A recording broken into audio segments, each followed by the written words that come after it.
Di sebuah lapangan terbuka di Kapadokia, pada tahun 55 M, seorang pria bernama Saint Matthias, diseret dengan rantai oleh sekelompok pria, ke tengah lembah gurun, untuk dirajam sampai mati.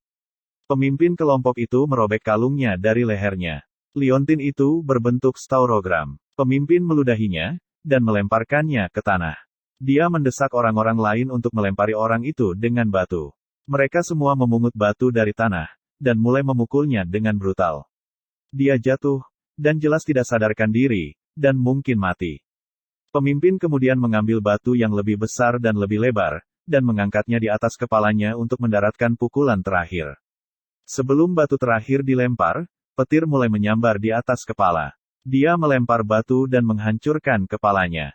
Sekarang tahun 1209 M, dan Eropa sekarang didominasi oleh agama Kristen.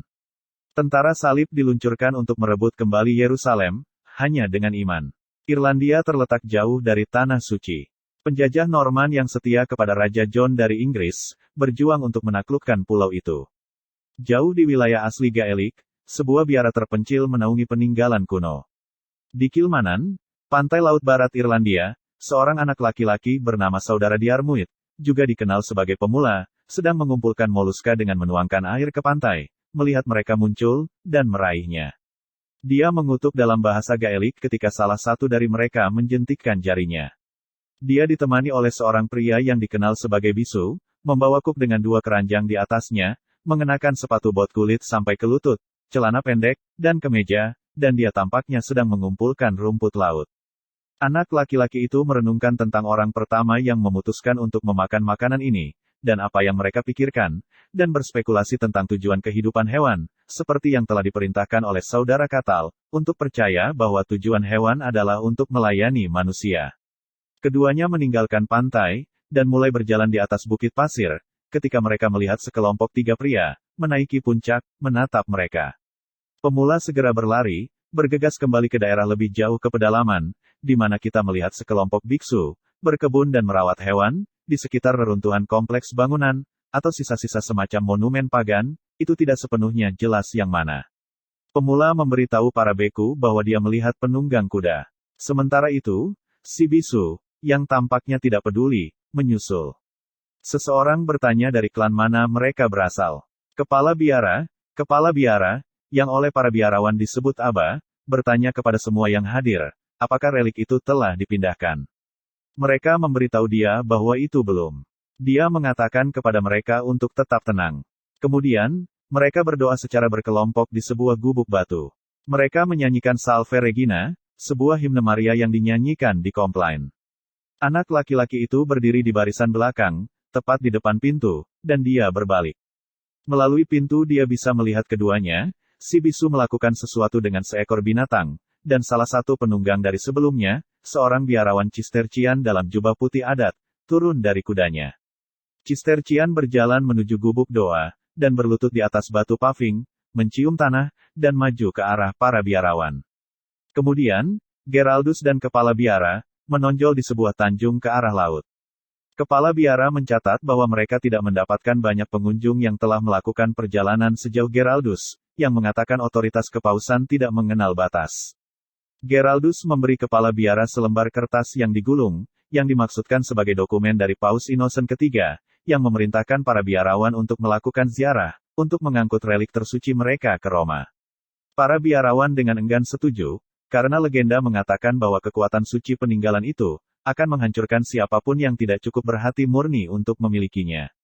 Beberapa biksu berangkat, termasuk Bruder Ciaran yang multibahasa, dan Bruder Diarmuid yang masih baru, ditemani oleh seorang pekerja bisu. Saat kelompok itu terjebak dalam badai hujan, relik emas disambar petir, tetapi tidak menunjukkan kerusakan, semakin memperkuat gagasan tentang kekuatan mistiknya. Irlandia, terhuyung-huyung di bawah invasi Norman berturut-turut pada saat itu, adalah tempat yang berbahaya. Karena takut pada prajurit Gaelik Irlandia, Geraldus memimpin beberapa biarawan ke perkemahan Norman, yang dipimpin oleh Baron de Merville, yang percaya bahwa membantu para peziarah akan memungkinkan pengampunannya atas kekejaman yang dilakukan sebagai tentara salib dalam pelayanan gereja. Para biarawan muak dengan sifat kekerasan para prajurit, terutama putra Baron Raymond de Merville, meskipun klaim Geraldus tentang perlindungan mereka sebagai kejahatan yang diperlukan. Terungkap bahwa relikui itu tidak berisi sisa-sisa Rasul Matias, melainkan batu yang digunakan untuk menjadi martirnya, dan bahwa Paus percaya kekuatannya yang luar biasa akan bermanfaat bagi perang salib yang akan datang. Sebuah kafilah yang lebih besar dari orang-orang bersenjata, dipimpin oleh Raymond, berangkat, mengawal para biarawan ke perahu, yang menunggu mereka di Waterford. Raymond, yang berbicara bahasa Prancis, memberitahu pekerja bisu itu, bahwa beberapa anak buahnya mengenalinya sebagai mantan tentara salib. Hanya Bruder Ciaran yang berbicara bahasa Prancis, dan para biarawan lainnya dibiarkan dalam kegelapan. Dalam perjalanan, karavan menemukan, bahwa jembatan yang diperlukan telah dibakar, dan penjaganya dibantai. Raymond membawa sebagian besar prajurit bersamanya, meninggalkan para biarawan dengan penjaga token. Para biarawan melanjutkan, tetapi dengan cepat disergap oleh sekelompok prajurit Gaelik, yang dengan cepat membantai para prajurit dan beberapa biarawan. Demute menyelam untuk melindungi Diarmuid muda, tetapi tercengang oleh batu dari gendongan. Saat para Gael kabur dengan gerobak yang membawa relikui, si bisu sadar kembali, mengambil pedang dari seorang prajurit yang tewas, dan dengan cepat membunuh beberapa Gael, termasuk kepala suku mereka, sementara yang lainnya berhamburan ketakutan. Dua biksu yang masih hidup, Diarmuid dan Katal yang pemalu tercengang, sampai Geraldus mengklaim tindakan sengit si bisu, sebagai murka suci pada Gael, karena menodai relikui.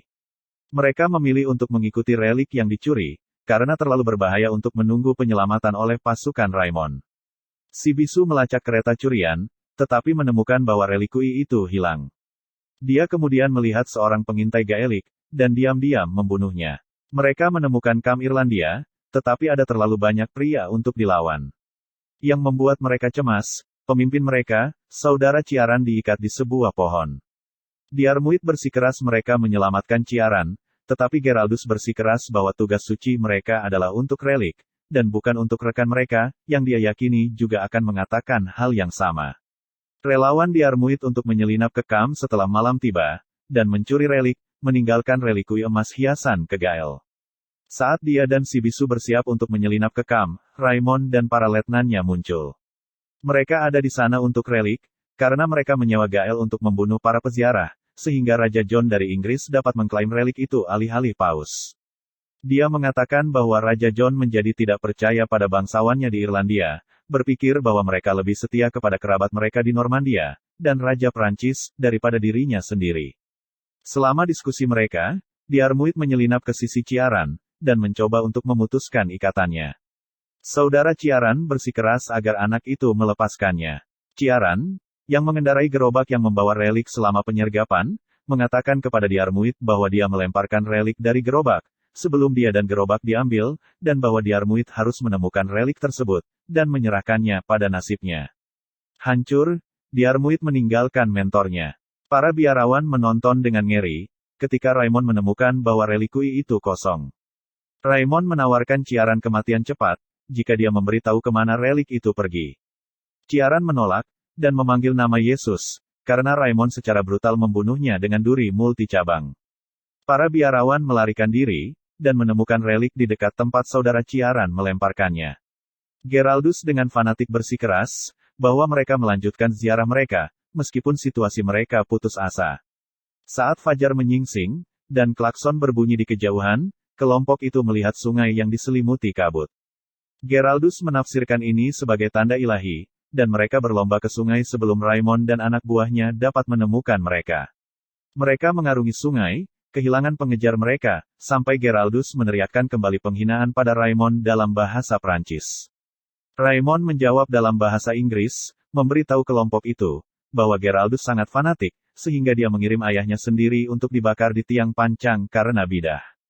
Diarmuid mengeluarkan relik dari karungnya, dan berdoa untuk itu.